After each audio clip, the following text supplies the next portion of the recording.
إن الحمد لله نحمده ونستعينه ونستغفره ونعوذ بالله من شرور أنفسنا وسيئات أعمالنا. من يهده الله فلا مضل له ومن يضلل فلا هادي له. أشهد أن لا إله إلا الله وحده لا شريك له وأشهد أن محمدا عبده ورسوله لا نبي ولا رسول بعده. اللهم صل على محمد وعلى آله وصحبه ومن تبعهم بإحسان إلى يوم الدين وبعد. فقد قال الله تعالى في كتابه الكريم: يا أيها الذين آمنوا اتقوا الله حق تقاته ولا تموتن إلا وأنتم مسلمون. يا أيها الناس اتقوا ربكم الذي خلقكم من نفس واحدة وخلق منها زوجها وبث منهما رجالا كثيرا ونساء واتقوا الله الذي تساءلون به والأرحام إن الله كان عليكم رقيبا. يا أيها الذين آمنوا اتقوا الله وقولوا قولا سديدا يصلح لكم أعمالكم ويغفر لكم ذنوبكم ومن يطع الله ورسوله فقد فاز فوزا عظيما.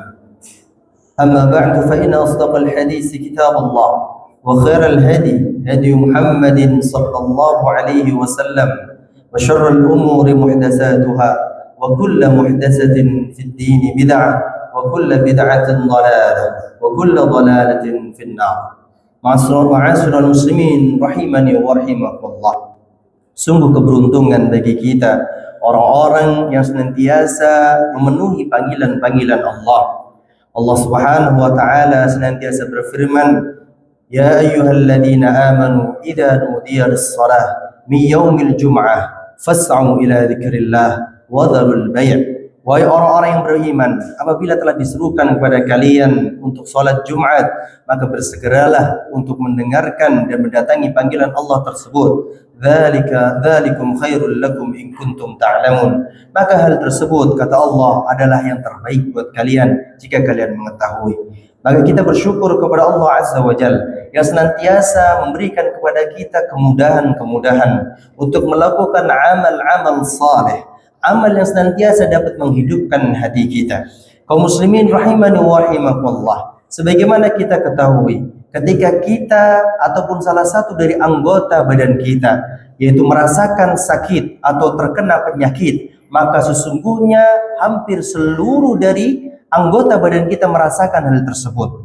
Tidak jauh-jauh, di antara jari kita memiliki 20 jari. Namun ketika salah satu dari jari saja, lalu Allah berikan sakit, atau mungkin misalnya cantengan saja, satu jempol saja, maka kita akan berasa betapa rasa sakitnya itu menyeluruh hingga sampai ke ujung rambut kita, ke ubun-ubun kita.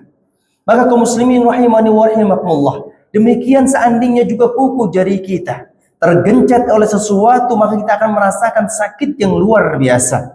Namun kaum muslimin rahimani wa rahimakumullah, sakitnya badan, sakitnya apa yang kita rasakan dari yang terlihat itu akan lebih ringan, karena dengan berlalunya hari, maka semakin hari dia semakin menyembuhkan dirinya sendiri, atau Allah berikan kemudahan untuk dia dapat sembuh. Maka kaum muslimin rahimani wa rahimakumullah, lalu bagaimana dengan kondisi hati, di mana hati adalah sesuatu yang akan menjadikan seseorang baik atau buruk dalam peringainya, baik atau buruk dalam ucapannya, baik atau buruk dalam melakukan sesuatu yang akan bermanfaat atau tidak bagi dirinya.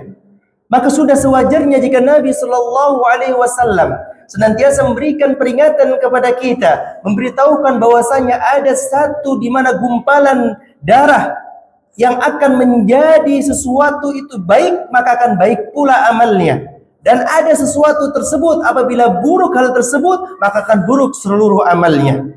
Di dalam hadis riwayat Bukhari dan Muslim, An-Nabi sallallahu alaihi wasallam mengatakan, "Ala wa inna fil jasadi mudghah." Ingatlah, sesungguhnya di dalam tubuh kalian terdapat segumpal daging, segumpal darah, segumpal daging. Kemudian kata Nabi sallallahu alaihi wasallam, "Fa idza salahat." Dan apabila daging atau darah tersebut itu baik, maka salaha jasadu kullu. Maka akan baik pula seluruh yang dia rasakan ataupun seluruh perangai dari apa yang keluar dari hati tersebut, maka akan menghadirkan sebuah perilaku yang baik. Baik tangannya, baik matanya, baik apapun yang dia iringi dari sesuatu yang dialami dengan hati yang baik. Maka kata Nabi sallallahu alaihi wasallam, "Fa idza salahat jasadu kullu." Maka apabila baik, maka baiklah seluruh badannya. Begitu juga sebaliknya, "Wa idza fasadal jasadu kullu." Maka apabila rusak hati tersebut, maka apabila rusak segumpal daging tersebut, maka fasadat jasadu kullu, maka akan rusak pula seluruh amalannya atau bahkan merasakan sakit pula seluruhnya. Maka kaum muslimin, apa kata Nabi sallallahu alaihi wasallam? Ala wahiyal qalb.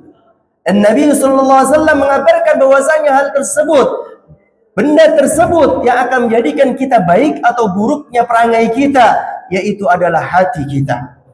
Maka kaum muslimin, kita merasakan bagaimana ketika mata kita kelilipan atau masuk ke dalamnya sesuatu yang tidak kita inginkan, lalu susah kita memelekkan mata kita, dan beberapa detik kemudian kita tidak bisa melihat karena susah untuk membukakan mata kita. Apa yang kita rasakan? Begitu dahsyatnya ternyata tidak bisa melihat. Lalu kita merasakan begitu sakitnya menjadi orang-orang yang tercolok ke matanya, atau merasakan hal-hal yang justru ditakutkan. Jangan-jangan saya tidak lagi bisa melihat. Lalu bagaimana jika suatu saat mungkin seseorang yang terjatuh dari sepedanya, dari motornya, atau bahkan dari bangunan yang begitu tinggi, lalu patah dari sebagian tulangnya, maka dia akan merasakan begitu sakit semuanya. Maka kaum muslimin rahimani wa rahimakumullah, hal itu tidak menjadikan atau hanya sakit yang dialaminya adalah sakit yang sementara. Jika hatinya dia baik, jika hatinya paham betul setiap apa yang dijadikan oleh Allah Azza wa Jal, yang Allah takdirkan kepada dirinya, dia yakin betul itu adalah Allah akan menetapkan kebaikan baginya, Allah akan menggantikan yang lebih baik. Sebagaimana sabda Nabi SAW, jika kita diuji, maka kita mengucapkan inna lillah wa inna ilaihi raji'un. Ya Allah, sesungguhnya kami ini milik Allah, milikmu ya Allah, maka wajar jika kami kembali kepadamu. Kemudian kata Nabi, Allahumma ajurni fi musibati. Ya Allah, berikanlah pahala dari musibahku ini. Berat rasanya musibah tersebut, namun ketika kita meminta balasan kepada Allah dari musibah ini, karena tidaklah kita diciptakan oleh Allah, melainkan Allah juga memberikan kepada kita jalan keluar atau bahkan petunjuk agar kita menjadi orang-orang yang mampu berjalan di muka bumi ini dengan mudah. Maka kemudian wakhluf li khairan minna, lalu kita berdoa kepada Allah agar Allah menggantikan dengan sesuatu yang lebih baik daripada itu. Maka dengan misalnya jatuhnya kita, maka ya Allah, jadikan badan kami semakin kuat dan seterusnya. Maka kaum muslimin rahimani wa rahimakumullah, sakitnya badan, sakitnya anggota badan, sakitnya sebagian bahkan dari saudara kita merasakan begitu sakit dahsyatnya dari anggota badannya, tidak seberapa jika memang ternyata hatinya justru yang sakit.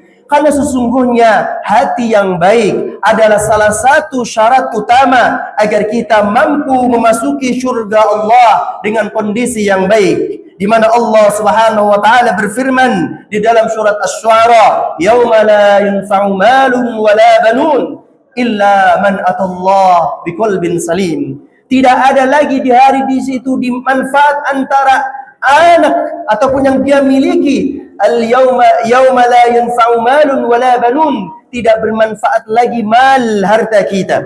Tidak ada lagi manfaatnya, tidak mampu menolong kita, yaitu harta kita, wala banun, dan anak-anak yang selama ini kita banggakan, anak-anak yang selama ini kita puji-puji mereka di hadapan halayak umum, anak yang kita harapkan dengan harapan setinggi-tingginya. Namun kata Allah, yauma la yanfa'u malun wala banun illa man atallaha biqalbin salim. Kecuali mereka yang akan selamat adalah mereka yang mendatangi Allah dengan hati yang bersih. Kaum muslimin rahimani wa rahimakumullah, Maka dalam kondisi hati ini, manusia hatinya akan terbagi menjadi dalam 3 kondisi. Di mana mereka yang pertama adalah hati yang bersih, hati yang dimana di dalamnya hilang dari penyakit-penyakit hati. Maka hati tersebut adalah ketika dia senantiasa mengingat Allah Azza wa Jal. Kemudian hati tersebut adalah hati yang khusyuk, hati yang hidup, dan hati yang senantiasa sadar akan tujuan dalam hidup dia adalah beribadah kepada Allah Azza wa Jal. Kemudian kondisi hati yang kedua, yaitu hati yang mati, di mana tidak ada lagi di dalamnya kehidupan untuk beribadah kepada Allah, bahkan senantiasa dia mengikuti hawa nafsunya. Barangkali bahkan sering sekali setiap kali apa yang dia ikuti akan menjadikan amarah Allah, namun baginya tidak peduli. Kemudian yang ketiga adalah hati yang senantiasa dia mendatangkan penyakit, yaitu hati sebenarnya ada kekuatan, namun penyakit tersebut sering menggerogoti dirinya sehingga terkadang dia merasa malas, bahkan terlalu jauh dari futur dia. Tidak lagi beribadah kepada Allah dengan baik dan benar. Tidak lagi dia berusaha untuk senantiasa menjadikan dirinya ingat bahwasannya ada kehidupan yang tidak akan pernah kita tinggalkan, yaitu setelah kehidupan dari kematian kita, yaitu kehidupan akhirat.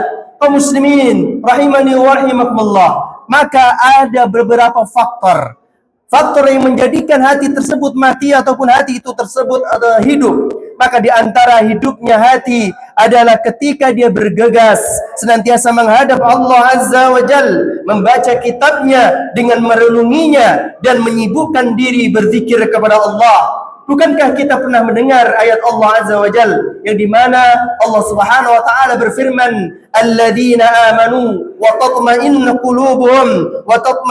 qulubuhum bi dzikrillah, yaitu orang-orang yang beriman dan hati mereka senantiasa akan tenang dengan mengingat Allah. Kaum muslimin rahimani wa rahimakumullah, maka sungguh hati-hati yang senantiasa mengingat Allah, mereka adalah hatinya orang-orang yang beriman, di mana dia sangat tenang ketika mengingat Allah. Maka ala bi dzikrillah tatma'innul qulub, dan ingatlah hanya dengan mengingat Allah. Hanya dengan mengingat Allah maka akan menjadi tenanglah hati. Maka sungguh sebuah kesusahan ataupun kesalahan yang sangat fatal orang mengatakan bahwasanya dia akan menenangkan hati dengan ingin berjalan ke sana kemari, mendengarkan hal-hal yang diharamkan oleh Allah, hal-hal yang menjadikan justru hatinya kaku dan senantiasa justru mendatangkan murka Allah, yaitu dengan mendengarkan musik, dengan mendengarkan hal-hal nyanyian-nyanyian yang berbentuk sesuatu yang akan menyakitkan hati mereka, nyanyian yang justru menjauhkan diri dari Allah Azza wa Jal. Maka sungguh hati tersebut pada dasarnya bukan menjadi tenang, namun pada dasarnya syaitan berusaha menjadikan hatinya tenang, padahal pada dasarnya mereka adalah orang-orang yang terjerumus dalam kemaksiatan yang besar. Kaum muslimin rahimani wa rahimakumullah, karena sesungguhnya hati yang baik adalah hati di mana Allah Subhanahu wa taala kabarkan, innamal mu'minuna alladzina idza dzukirallah wajilat qulubuhum, yaitu sesungguhnya orang-orang yang beriman memiliki hati apabila mereka diingatkan nama Allah, maka wajilat qulubuhum, bergetarlah hati mereka. Maka seseorang mukmin yang memiliki hati yang sehat, maka akan senantiasa ketika diingatkan atasnya ittaqillah, bertakwalah kamu kepada Allah, takutlah kamu kepada Allah, maka dia akan bersegera kembali. Karena wajilat qulubuhum, apabila dibacakan Al-Quran, maka wa idza tuliyat ayatuhu zadathu imanan, yaitu orang-orang yang apabila dibacakan kepadanya Al-Quran, maka orang tersebut akan bertambah keimanannya. Demi Allah, ketika dia mendengar ayat-ayat Al-Quran, maka bergetar pula hatinya, kemudian dia bertambah keimanannya. Demi Allah, seandainya tidak ada Al-Quran, maka niscaya aku akan tersesat selamanya. Demi Allah, seandainya tidak ada Al-Quran, maka tidak ada obat hati yang pantas untuk kita. Seandainya tidak ada zikir kepada Allah, maka kita akan menjadi orang-orang yang senantiasa jauh dan senantiasa kering hati kita. Kaum muslimin rahimani wa rahimakumullah, maka dengan mengambil pelajaran dari Al-Quran, maka senantiasa kita akan mendapatkan sebuah pujian-pujian dari Allah, dan kita akan terhindar dari orang-orang yang zalim, di mana orang yang zalim apabila diperingatkan kepada mereka, mereka enggan bahkan berpaling dari apa yang Allah Subhanahu wa taala perintahkan. Fakayyi min qaryatin ahlaknaha wa hiya dhalimatun fa hiya khawiyatun ala urushiha wa bi'rin mu'attalatin wa qasrin masid. Dan berapa banyak kota yang kami telah membinasakannya, yang penduduknya dalam keadaan zalim. Lihat kaum muslimin, maka bentuk kemarahan Allah kepada mereka yang enggan diberi peringatan adalah mereka yang senantiasa berpaling dari peringatannya. Wa man a'rada an dzikri fa inna lahu ma'isyatan dhanka. Barang siapa yang dia enggan terhadap peringatanku, maka dia akan mendapatkan kehidupan yang sempit. Wa nakhshuruhu yaumal qiyamati a'ma, dan dia akan dibangkitkan dalam kondisi buta ketika di hari kiamat. Maka dia mengatakan, ya Rabbi lima khasartani a'ma wa qad kuntu basira. Wahai Tuhanku, bagaimana mungkin engkau bangkitkan aku dalam kondisi buta padahal aku dulu melihat. Maka Allah Subhanahu wa taala menjawab, kadzalika atatka ayatuna fanasitaha wa kadzalikal yauma tunsa. Demikian dulu ketika di dunia kami berikan kepada kamu peringatan-peringatan, ayat-ayat kami, namun kamu melupakannya. Maka fakadzalikal yauma tunsa. Maka orang-orang tersebut Allah lupakan karena di dunia tidak mau membaca Al-Quran, karena di dunia tidak bisa melihat bagaimana kekuasaan Allah, karena di dunia tidak bisa melihat bagaimana keagungan Allah. Ketika dia mengaca, maka dia akan melihat betapa sempurnanya ciptaannya. Maka jika kita melihat kehebatan anak kita, pandainya anak kita dalam sesuatu hal, maka yang harus kita pikirkan, subhanallah, bagaimana dengan penciptanya? Subhanallah, masya Allah, bagaimana dengan penciptanya? Bukan kemudian kita banggakan, bukan kita kemudian kita senantiasa mengharapkan sesuatu yang tertinggi darinya, namun kita mengingat bahwasanya dia adalah ciptaan Allah, maka bagaimana penciptanya pasti akan lebih hebat daripadanya. Kaum muslimin rahimani wa rahimakumullah, juga salah satu dari yang menyebabkan hati yang mati adalah mereka sengaja berpaling. Maka kata Allah Subhanahu wa taala, falamma zahu azaghallahu qulubahum. Maka tatkala mereka berpaling dari kebenaran, maka Allah pun palingkan mereka. Allah palingkan hati mereka. Maka bagi mereka orang-orang yang senantiasa diberikan peringatan, namun dia berpaling, bahkan dia mengatakan ini dan itu dan seterusnya, memberikan alasan-alasan yang dibenarkan oleh syar'i, maka Allah senantiasa akan palingkan hati mereka. Wallahu la yahdil qaumal fasiqin. Dan Allah tidak akan memberi petunjuk kepada orang-orang yang fasik.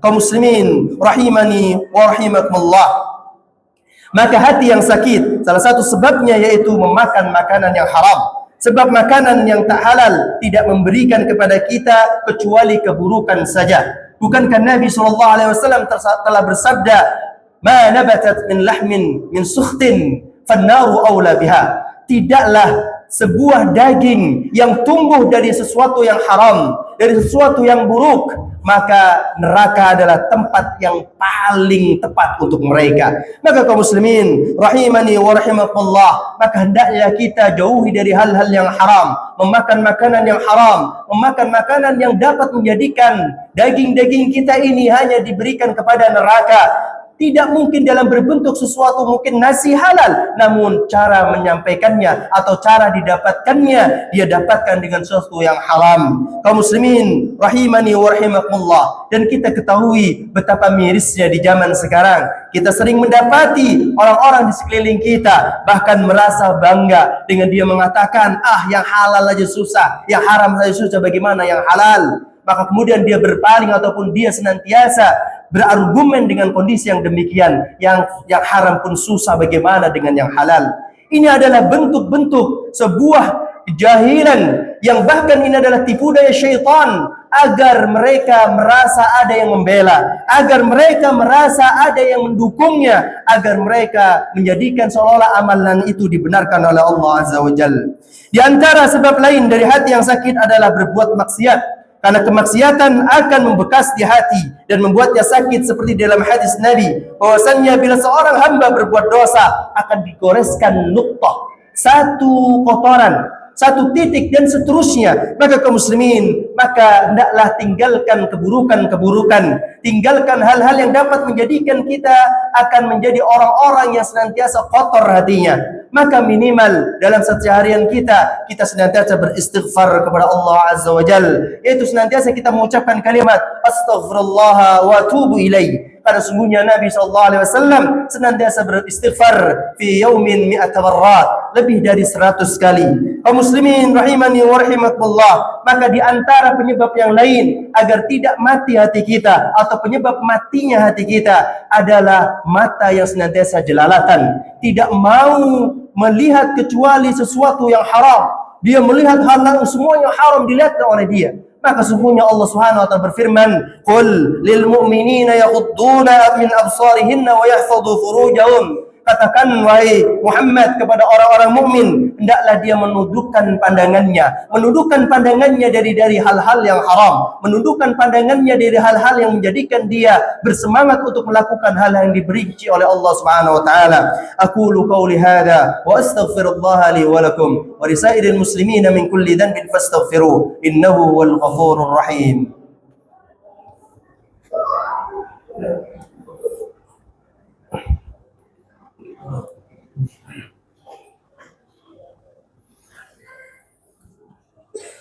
الحمد لله الذي هدانا لهذا وما كنا لنهتدي لولا أن هدانا الله. اللهم صل على محمد وعلى آله وصحبه ومن تبعهم بإحسان إلى يوم الدين. فيا أيها الحاضرون الكرام اتقوا الله حق تقاته ولا تموتن إلا وأنتم مسلمون. يا أيها الذين آمنوا اتقوا الله حق تقاته ولا تموتن إلا وأنتم مسلمون. Kaum muslimin rahimani wa rahimakumullah, menundukkan pandangan adalah bagian terpenting karena mata adalah salah satu dari panca indera yang akan memudahkan kepada kita untuk senantiasa melakukan kemaksiatan. Dari pandangan akan teringat hingga kepikiran, lalu akan terbayang dan terngiang-ngiang, lalu akan berusaha untuk mencari dan senantiasa untuk bertemu dengannya, dan kemudian dia akan senantiasa dan terus menerus jika dia mengikuti syahwatnya. Maka kaum muslimin, sudah sepantasnya kita laki-laki menundukkan pandangan kita, maka insya Allah pasangan kita, anak laki-laki kita, anak perempuan kita juga insya Allah mereka akan menjaga pandangan mereka. Jangan banyak bermaksiat kepada Allah. Maka di akhir dari khutbah ini, tidak ada penawar dalam penyakit hati, tidak ada penawar yang menjadikan kita orang-orang yang senantiasa akan mengingat Allah, yaitu hati yang senantiasa hidup, yaitu kecuali apa yang Allah Subhanahu wa taala firmankan, ya ayyuhan nas qad ja'akum mau'izatun min rabbikum wa shifaa'un lima fis sudur wa hudaw wa rahmatun lil mu'minin. Kata Allah Subhanahu wa taala, wahai manusia, sungguh telah datang kepadamu pelajaran dari Tuhanmu dan penyembuh bagi penyakit yang berada di dalam dada, dan juga petunjuk serta rahmat bagi orang-orang yang beriman. Maka sebutlah nama-nama Allah, maka bacalah Al-Quran, ikutilah sunnah Nabi SAW. Jangan senantiasa kita menjauh darinya, karena sesungguhnya taraktu fikum amrayni wa in tamassaktum bihima lan tadillu abadan. Sesungguhnya aku tinggalkan dua perkara yang jika kalian berpegang kepadanya maka tidak akan pernah tersesat selamanya. Kitab Allah wa sunnah Rasul. Sesungguhnya itu adalah kitab Allah dan sunnah Nabi alaihi salatu wassalam. Dan juga kaum muslimin, salah satu obat hati yang paling luar biasa yang hendak kita senantiasa mengingatnya adalah ketika Nabi SAW mewasiatkan kepada kita setiap kali melihat seseorang di antara kita meninggal dunia. Maka Nabi SAW mengatakan akfiru dzikra hadhi min ladzat. Kata Nabi SAW, banyaklah mengingat hal yang dapat memutuskan kenikmatan. Kenikmatan apapun itu, kenikmatan dunia, yaitu apa? Al-maut. Maka banyaklah mengingat kematian. Jika kita ingin menjadi orang-orang yang dipanggil oleh Allah dengan panggilan ya ayyatuhan nafsul mutmainnah, yaitu wahai jiwa yang tenang, maka senantiasa mengingat kematian. Jika kita senantiasa melakukan kemaksiatan, barangkali Allah Subhanahu wa taala menginginkan kita untuk bermaksiat terus sampai mati, wal iyadu billah. Maka ketika sedang melakukan kemaksiatan, ingatlah Allah, lalu kembalilah wa anibu, kembali kepada Allah dan senantiasa bertobat kepadanya. Semoga Allah Subhanahu wa taala mengampuni dosa-dosa kita dan agar hati kita tetap diteguhkan di dalam kebenaran, maka seringlah berdoa, Allahumma musarrifal qulub, sarrif qulubana ala ta'atik. Wahai Zat yang mampu membolak-balikkan hati, maka tetapkan hati kami dalam kondisi kebaikan kepadamu ya Allah, dalam kondisi taat. Semoga Allah Subhanahu wa taala memberikan kepada kita hati yang salim, hati yang senantiasa menerima kebenaran dengan lapang dada, dan hati senantiasa menolak keburukan apapun itu. Semoga Allah Subhanahu wa taala menjadikan kita dan keturunan kita orang-orang yang saleh, orang-orang senantiasa menjalankan perintah-perintah Allah, orang yang senantiasa mendirikan perintah-perintah Allah, orang senantiasa mendirikan salat sebagaimana doa Ibrahim, Rabbi ja'alni muqimas salat wa min dzurriyyati. Wahai Allah, jadikanlah aku orang-orang mendirikan salat dan juga dengan keturunanku. Semoga anak-anak cucu kita menjadi anak-anak yang saleh dan salehah, anak yang senantiasa mampu menghafal Al-Quran dan mampu mengamalkannya dalam kesehariannya, anak-anak yang senantiasa yakin bahwasannya tanpa Allah dia bukanlah siapa-siapa, tanpa Allah mereka tidak ada kekuatan sama sekali, la haula wala quwwata illa billah. Semoga yang hadir di sini ketika Allah Subhanahu wa taala uji mereka dengan penyakit, semoga Allah sembuhkan. Semoga yang hadir di sini belum memiliki jodoh, Allah segera berikan jodoh yang saleh ataupun salehah. Dan semoga yang hadir di sini yang memiliki banyak hutang, semoga Allah Azza wa Jalla membayarkan hutangnya. Dan semoga yang belum memiliki keturunan bersabar kepada Allah, maka sesungguhnya insyaallah Allah berikan keturunan baik secara langsung ataupun tidak. Maka sesungguhnya banyak amal-amal jariyah yang bisa dia lakukan dengan cara menyekolahkan, mendidik anak-anak dari saudaranya, itu akan sama mendapatkan pahala yang luar biasa. Dan terus bersabar, barangkali Allah mencintai dirinya hingga dia dilepaskan dari fitnah anak. Kaum muslimin rahimani wa rahimakumullah, innallaha wa malaikatahu yusalluna 'alan nabi ya ayyuhalladzina amanu sallu 'alaihi wa sallimu taslima. Allahumma salli 'ala Muhammad wa 'ala ali Muhammad kama sallaita 'ala Ibrahim wa 'ala ali Ibrahim innaka Hamidum Majid, wa barik 'ala Muhammad wa 'ala ali Muhammad kama barakta 'ala Ibrahim wa 'ala ali Ibrahim innaka Hamidum Majid. Allahumma ighfir lil muslimina wal muslimat wal mu'minina wal mu'minat al ahya'i minhum wal amwat innaka sami'un qaribun mujibud da'wat faya qadiyal hajat. Allahumma inna nas'aluka al-huda wat-tuqa wal-'afafa wal-ghina. ربنا ظلمنا أنفسنا وإن لم تغفر لنا وترحمنا لنكونن من الخاسرين. ربنا هب لنا من أزواجنا وذرياتنا قرة أعين واجعلنا للمتقين إماما. اللهم اغفر لنا ولوالدينا وارحمهما كما ربونا صغارا. يا مقلب القلوب ثبت قلوبنا على طاعتك، يا مصرف القلوب صرف قلوبنا على دينك. ربنا لا تزغ قلوبنا بعد إذ هديتنا وهب لنا من لدنك رحمة إنك أنت الوهاب. اللهم إنا نسألك حبك وحب من يحبك وحب عمل يقربنا إلى حبك. اللهم اقسم لنا من خشيتك ما تحول به بيننا وبين معاصيك، ومن طاعتك ما تبلغنا به جنتك، ومن اليقين ما تهون به علينا مصائب الدنيا. اللهم متعنا بأسماعنا وأبصارنا وقواتنا ما أحييتنا، واجعله الوارث منا، واجعل ثارنا على من ظلمنا، وانصرنا على من عادانا، ولا تجعل مصيبتنا في ديننا، ولا تجعل الدنيا أكبر همنا ولا مبلغ علمنا، ولا تسلط علينا من لا يرحمنا. ربنا آتنا في الدنيا حسنة وفي الآخرة حسنة وقنا عذاب النار. وصلى الله على محمد وعلى آله وصحبه وسلم، وآخر دعوانا عن الحمد لله رب العالمين. قم الصلاة.